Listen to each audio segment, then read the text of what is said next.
Hello everyone, मैं मिथुन सिंह स्वागत करता हूं आप सभी का। आशा करता हूं आप सभी बहुत अच्छे होंगे। देखिए, भारतीय संविधान की जीके की ये वीडियो रहने वाली है। सारे जो भी गवर्नमेंट एग्ज़ाम होते हैं ना, कम्पिटिटिव एग्ज़ाम, उसमें एक प्रश्न इससे ज़रूर पूछा जाता है, चाहे रेलवे हो, एसएससी हो, कोई भी सरकारी एग्ज़ाम के लिए आप जा रहे हो, स्टेट लेवल का हो या सेंट्रल लेवल का हो, क्वेश्चन तो डेफिनेटली पूछा जाएगा। तो चलिए शुरू करते हैं आज की क्लास को। सबसे पहले आपको मैं बता दूं, इसमें हम लोग 84 एमसीक्यूज़ को डिस्कस करेंगे। तो चलिए बिना किसी देर के क्लास को स्टार्ट करते हैं। आप लोगों से रिक्वेस्ट है, पेन पेपर ज़रूर ले लें और नीचे अपना स्कोर ज़रूर बताएं कि आपने 84 में कितना स्कोर करा। बिल्कुल ईमानदारी से आप चेक करना। अगर आपका स्कोर 50 प्लस है तो आपको इसे दूसरी बार देख लेनी चाहिए, फिर से एक बार देख लेनी चाहिए और क्वेश्चन को तो ज़रूर लिख लीजिए। तो चलिए क्लास को स्टार्ट करते हैं। वेरी फर्स्ट क्वेश्चन आपके सामने ये रहा, संविधान सभा की प्रथम बैठक यानी कि first meeting of constituent assembly कब हुई थी? इसका जो करेक्ट आंसर होगा वो होगा ऑप्शन नंबर ए, यानी कि 9 दिसंबर 1946 को प्रथम बैठक की गई थी संविधान सभा की। चलिए अगले क्वेश्चन की ओर हम लोग बढ़ते हैं। वेरी नेक्स्ट क्वेश्चन आपके सामने ये रहा, संविधान सभा के अस्थायी अध्यक्ष के रूप में किसे नियुक्त किया गया था? तो देखिए, अस्थायी सदस्य के बारे में जब भी बात आए तो आपको याद रखना है Sachchidanand Sinha. Doctor Sachchidanand Sinha is the right answer. B आपका करेक्ट आंसर हो जाएगा। चलिए अगले क्वेश्चन की ओर हम लोग बढ़ते हैं। नेक्स्ट क्वेश्चन आपके सामने ये रहा, प्रारूप समिति यानी कि इंग्लिश में अगर मैं बोलूं ड्राफ्टिंग कमेटी के अध्यक्ष कौन थे? तो देखिए, ड्राफ्टिंग कमेटी के जो अध्यक्ष थे वो होगा option number D, Bhimrao Ambedkar. याद रखिएगा, ड्राफ्टिंग कमेटी के सदस्य जो थे वो थे भीमराव अंबेडकर। चलिए अगले क्वेश्चन की ओर बढ़ते हैं। संविधान सभा के अस्थायी अध्यक्ष किसे बनाया गया था? तो अस्थायी अध्यक्ष की जब भी बात होगी राजेंद्र प्रसाद, अस्थायी अध्यक्ष की बात होगी तो डॉक्टर सच्चिदानंद सिन्हा। बढ़ेंगे अगले क्वेश्चन की ओर। अगला क्वेश्चन आपके सामने ये रहा, संविधान सभा के अंतिम रूप से संविधान को कब पारित कर दिया गया था? तो बताना है आपको कि ये कब पारित कर दिया गया था। तो इसका जो राइट आंसर होगा वो होगा 26 नवंबर 1949 को। देखिए, 26 जनवरी 1950 को इसे लागू कर दिया गया था, लेकिन इसे पारित जो है 26 नवंबर 1949 को ही कर दिया गया था। चलिए अगले क्वेश्चन की ओर हम लोग बढ़ेंगे। Question number 6। देखिए, जब भी आप इस तरह के वीडियोस को देखते हो तो कोशिश करिए कि आप अपना जो है नेट जो है ऑफ करके डाउनलोड करके देखें ताकि डिस्टरबेंस ना आए। चलिए क्वेश्चन नंबर 6 की ओर बढ़ते हैं। भारतीय संविधान किस दिन से पूर्णतः लागू हो गई थी? अभी मैंने बताया आपको ये 26 जनवरी 1950 को लागू किया गया था। डी इसका करेक्ट आंसर होगा। आगे बढ़ेंगे क्वेश्चन नंबर 7 की ओर। भारत कब गणतंत्र बना? याद रखिए, कब जो है ये रिपब्लिक भारत बन गया, रिपब्लिक भारत। तो इसका जो राइट आंसर होगा वो होगा 26 जनवरी 1950 को संविधान लागू हो गया हमारे देश में और हम लोग रिपब्लिक बन गए। चलिए अगले क्वेश्चन की ओर बढ़ेंगे। भारतीय संविधान के किस भाग को उसकी आत्मा की संज्ञा दी गई है? तो देखिए, याद रखिएगा, इसे जो है इंडियन कॉन्स्टिट्यूएंट का सोल, आत्मा कहा गया है। वो राइट आंसर है आपका। इसकी प्रस्तावना को इसके क्या कहा गया है? सोल कहा गया है। चलिए अगले क्वेश्चन। नेक्स्ट क्वेश्चन आपके सामने ये रहा, संविधान सभा ने राष्ट्रगान को कब स्वीकार किया था? तो देखिए, इसे जो है 24 जनवरी 1950 को राष्ट्रगान को, इंडिया का जो नेशनल एंथम है, उसे स्वीकार किया गया था। नीचे आप लोगों से उम्मीद की जाएगी कि आप राष्ट्रगान किसे कहा जाता है, जन गण मन को या वंदे मातरम को? नीचे कमेंट करके आप इसका आंसर जरूर दीजिएगा। चलिए क्वेश्चन नंबर 10 की ओर बढ़ेंगे। भारतीय नागरिकों को प्राप्त मूल अधिकारों की संख्या कितनी है? Number of fundamental duties, sorry जो राइट्स है, फंडामेंटल राइट्स, वो कितनी है? तो इसका जो राइट आंसर होगा वो होगा 6। हम लोगों को 6 राइट्स मिले हुए हैं, मूल अधिकार हैं और इसे खत्म नहीं किया जा सकता है। सुप्रीम कोर्ट इसमें इंटरफेयर करेगा जब भी इस पे आंच आएगी। क्वेश्चन नंबर 11 की ओर बढ़ेंगे हम लोग। संपत्ति के अधिकार को किस संविधान संशोधन के द्वारा हटा दिया गया है? याद रखिएगा, इसे हटाया गया है ऑप्शन नंबर ए यानी कि 44 ए के द्वारा इसे हटा दिया गया है संविधान संशोधन करके। राइट टू प्रॉपर्टी आपका अधिकार नहीं है। चलिए बढ़ते हैं क्वेश्चन नंबर 12 की ओर। मूल अधिकारों का संरक्षक, मैंने अभी आपको बताया था कि जब भी मूल अधिकारों पे कभी भी आंच आएगी तो सर्वोच्च न्यायालय उस पर क्या करेगा? कदम उठाएगा। यानी कि हमारा आंसर क्या होगा? ऑप्शन सी ऑप्शन ए इसका राइट आंसर होगा। फंडामेंटल राइट के अधिकार को सर्वोच्च न्यायालय ही देखता है। बढ़ेंगे क्वेश्चन नंबर 13 की ओर। किस अनुच्छेद के द्वारा 6 से 14 वर्ष तक के बच्चों के लिए शिक्षा का अधिकार मूल अधिकार माना गया है? आपको सिर्फ अनुच्छेद का आर्टिकल का नाम बताना है। तो इसका जो राइट आंसर होगा 21A, यानी कि अनुच्छेद 21A के तहत शिक्षा का अधिकार को मूल अधिकार माना गया है। बढ़ेंगे क्वेश्चन नंबर 14 की ओर। लोक कल्याणकारी राज्य की अवधारणा किसमें निहित है? लोक कल्याणकारी राज्य की अवधारणा जो है वो राज्य के नीति निर्देशक तत्व के में निहित है, यानी कि बी आपका क्या होगा? करेक्ट आंसर हो जाएगा। चलिए बढ़ते हैं क्वेश्चन नंबर 15 की ओर। संविधान का अनुच्छेद यानी कि आर्टिकल 40 राज्यों को क्या निर्देश देता है, आपको ये बताना है। तो देखिए इसका जो राइट आंसर होगा वो होगा कि उसे ग्राम पंचायतों का संगठन करना होगा। देखिएगा इसे गांवों की सरकार कहा जाता है। इलेक्शन भी कराए जाते हैं समय समय पर, आप भी वोट देने के लिए जाते होंगे। क्वेश्चन नंबर 16 की ओर बढ़ेंगे। संविधान में मूल कर्तव्यों को शामिल करने की प्रेरणा किस देश के संविधान से ली गई है? वेरी वेरी इंपॉर्टेंट क्वेश्चन, बहुत बार एग्जाम में पूछा जाता है ये। हम लोगों ने जो फंडामेंटल ड्यूटीज है रसिया से एक्वायर किया है, रूस से। देखिए रूस से हम लोगों ने इसे लिया है, रूस के संविधान से हम लोगों ने इसे अडॉप्ट किया है। क्वेश्चन नंबर 17 की ओर बढ़ेंगे। फंडामेंटल ड्यूटीज कितनी है? तो देखिए फंडामेंटल ड्यूटीज की जो कुल संख्या है वो है 11 और फंडामेंटल राइट की कुल संख्या कितनी है? वो है 6। चलिए बढ़ेंगे क्वेश्चन नंबर 18 की ओर। संविधान में मूल कर्तव्यों को किस समिति की अनुशंसा के आधार पर शामिल किया गया है? बात किसकी हो रही है? मूल कर्तव्यों की। तो देखिए मूल कर्तव्यों को जो है स्वर्ण सिंह समिति ने इसे प्रपोज किया था और उनके अनुशंसा पर इसे शामिल कर लिया गया है। सी आपका करेक्ट आंसर हो जाएगा। पेन पेपर पे नोट करते जाइए सारे क्वेश्चंस को। क्वेश्चन नंबर 19 की ओर बढ़ेंगे जो कि आपके सामने ये रहा। भारतीय संघ की शक्ति executive power of the union किसमें निहित है? तो इसका राइट आंसर क्या होगा? राष्ट्रपति, प्रेसिडेंट, जिसे भारत का पहला नागरिक भी कहा जाता है, ये इसका राइट आंसर होगा। चलिए राष्ट्रपति से सवाल से क्वेश्चन याद आया, आप लोग नीचे कमेंट करके बताइए भारत की प्रथम महिला राष्ट्रपति कौन थी? नीचे कमेंट करके बता दीजिए। आगे बढ़ेंगे क्वेश्चन नंबर 20 की ओर। राष्ट्रपति के निर्वाचक मंडल में कौन कौन शामिल होता है? Very very important question. देखिए इसमें आपको संसद के दोनों सदस्य यानी कि लोकसभा, राज्यसभा ये भी शामिल होंगे। तीसरा जो होगा वो होगा हर एक विधानसभा और विधानसभा के जो निर्वाचित सदस्य हैं वो भी इसमें वोट डालते हैं। सी आपका करेक्ट आंसर हो जाएगा। बढ़ेंगे क्वेश्चन नंबर 21 की ओर। राष्ट्रपति के कार्यकाल यानी कि उनका टेन्योर जो होता है वो कितने सालों का होता है? इनकी अवधि क्या होती है? तो अवधि के अगर मैं बात करूं तो ये होगा 5 वर्ष। जी हाँ, प्रधानमंत्री का भी कार्यकाल 5 वर्ष के लिए, राष्ट्रपति का भी कार्यकाल 5 वर्ष के लिए ही होता है। अगले क्वेश्चन की ओर बढ़ेंगे जो कि आपके सामने ये रहा। राष्ट्रपति पद के चुनाव के लिए कौन सी विधि अपनाई जाती है? Election method of president of India. तो देखिए यहाँ पे आपको इसका जो राइट आंसर है वो ये दिखेगा कि हम लोग आनुपातिक प्रतिनिधित्व भी देखते हैं, एकल संक्रमणीय भी देखते हैं, प्रत्यक्ष मतदान भी देखते हैं। तो सारा आंसर सही होगा। देखिए अब आपको ये समझ में नहीं आया होगा इतनी भारी हिंदी। तो एक्चुअली होता क्या है ना कि एमपी का वोट अलग होता है, उसकी कीमत अलग तय की जाती है। एमएलए का वोट अलग होता है। याद रखिएगा ये हर स्टेट और हर जो जिस यूनियन टेरिटरी की में बात की जाए वहाँ पे अलग अलग होता है एक सांसद का मूल्य और एक एमएलए के वोट का मूल्य। याद रखिए ये बिकाऊ नहीं होता बट इसे मेजर करने का एक तरीका है। बढ़ेंगे क्वेश्चन नंबर 23 की ओर। निर्विरोध चुने जाने वाले राष्ट्रपति कौन हैं? यानी कि उनके अगेंस्ट में कोई खड़ा नहीं हुआ था। तो Neelam Sanjiva Reddy. Very very important question, न जाने कितने बार रेलवे में ये क्वेश्चन पूछा जा चुका है। बढ़ेंगे क्वेश्चन नंबर 24 की ओर। राष्ट्रपति पर महाभियोग का आरोप संसद के किस सदन द्वारा लगाया जा सकता है? देखिए अगर किसी को लगता है कि राष्ट्रपति ठीक से काम नहीं कर रहा है, उसे हटा देना है, तो किस सदन के द्वारा यह काम किया जा सकता है? तो इसका राइट आंसर होगा संसद के किसी भी सदन के द्वारा, यानी कि लोकसभा या राज्यसभा किसी में भी उनके जो अगेंस्ट में जो है महाभियोग इम्पीचमेंट लाया जा सकता है। चलिए बढ़ेंगे नेक्स्ट क्वेश्चन की ओर जो कि आपके सामने ये रहा।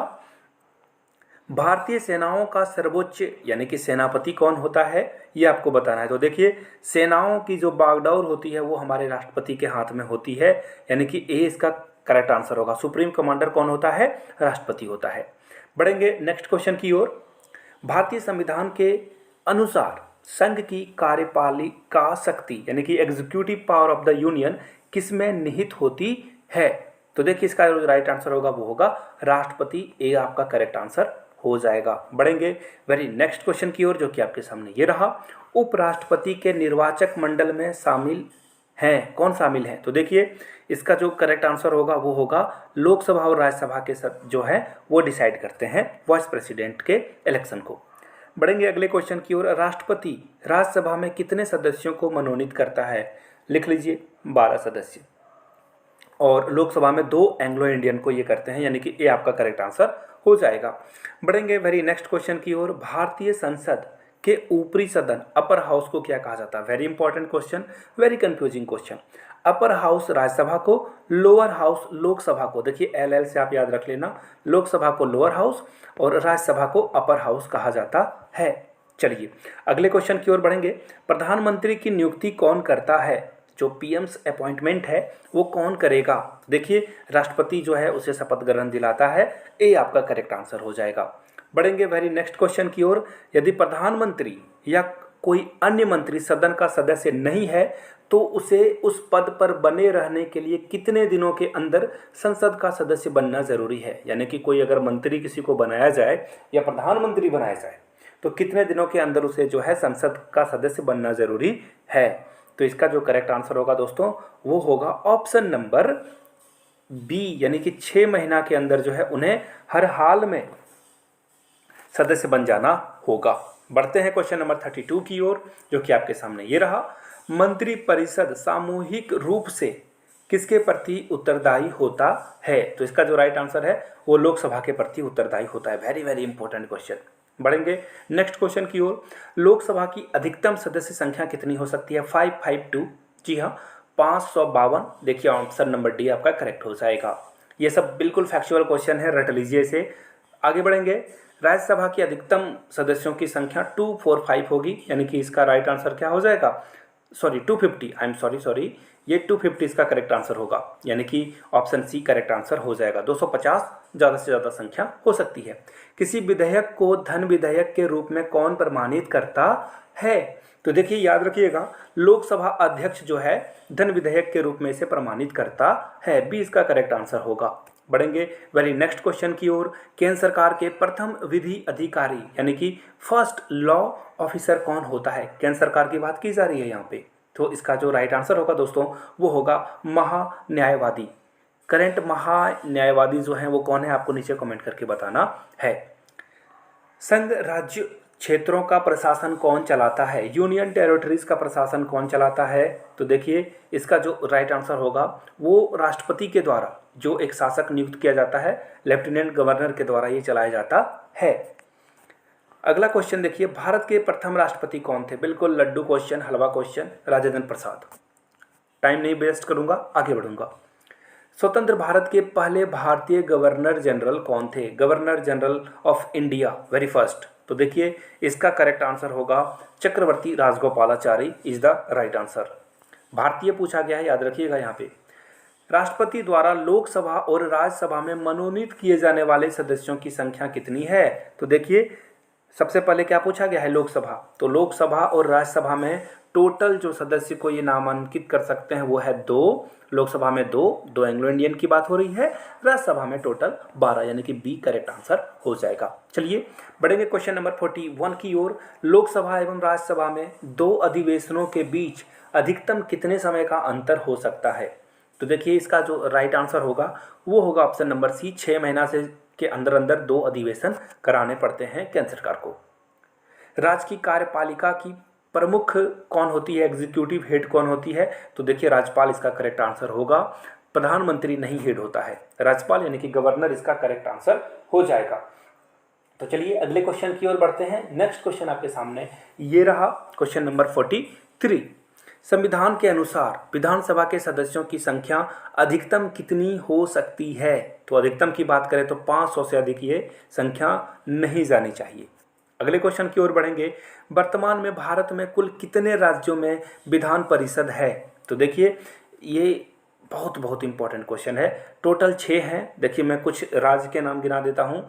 आपको पता होना चाहिए कि ये महाराष्ट्र में है पहला, अभी महाराष्ट्र में पॉलिटिकल क्राइसिस भी चल रहा है, और ये आपको बिहार में भी मिलेगा। और नीचे जो 4 राज्य मैंने छोड़ दिए हैं, कमेंट करके आप नीचे बताइए कि किस राज्य में आपको जो है विधान परिषद भी मिलेगा। बढ़ेंगे क्वेश्चन नंबर 45 की ओर, जो कि ये रहा। राज्य का मंत्रिमंडल सामूहिक रूप से किसके प्रति उत्तरदायी होता है? तो इसका राइट आंसर होगा विधानसभा। देखिए अगर केंद्र का मंत्रिमंडल लोकसभा के लिए तो राज्य का मंत्रिमंडल विधानसभा के लिए। अगले क्वेश्चन की ओर बढ़ेंगे। विधानसभा का वर्ष यानी कि असेंबली ईयर में कम से कम कितने अधिवेशन होने अनिवार्य है, नेसेसरी है, मैंडेटरी है? तो राइट आंसर क्या होगा? 2 कम से कम तो होना ही चाहिए। किस राज्य में विधानसभा की संख्या सर्वाधिक है? उत्तर प्रदेश। सबसे ज़्यादा जनसंख्या यहाँ पे है। राइट आंसर आपका बी यूपी हो जाएगा। जम्मू कश्मीर राज्य को किस अनुच्छेद के अंतर्गत विशेष राज्य का दर्जा प्राप्त था? है नहीं, ये था। तो 370 था, जो कि अब हट गया है। एक्चुअली 370 जो है कम्प्लीटली हटाया नहीं गया है, कुछ कुछ चीज़ों को रखा गया, बट आप मोटा मोटी सी से मान लो। भारत का नियंत्रक एवं महालेखा परीक्षक किसके द्वारा नियुक्त किया जाता है? तो देखिए इसका राइट आंसर क्या होगा? राष्ट्रपति। महामहिम B is the right answer.